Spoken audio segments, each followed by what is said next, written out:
मूर्तिकाराचं घाव घालणं दगड सहन करत होता आणि घाव सहन करता करता ज्या दगडाने घाव सहन केले ना त्या दगडाची त्या मूर्तिकाराने सुंदर अशी मूर्ती तयार केली.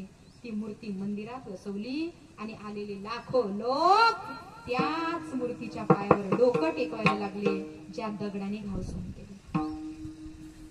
उरलेला जो दगड होता तो दगड ज्याने घाव सहन केले नव्हते त्या दगडाची पायरी केली आणि पायरी करून तो दगड पायरीसाठी वापरला.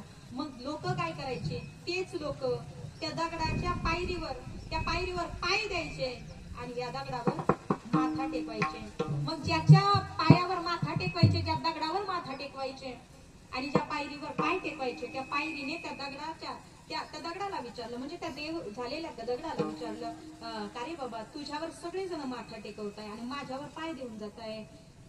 उत्तर दिलं, जो देव झाला होता त्याने उत्तर दिलं, अरे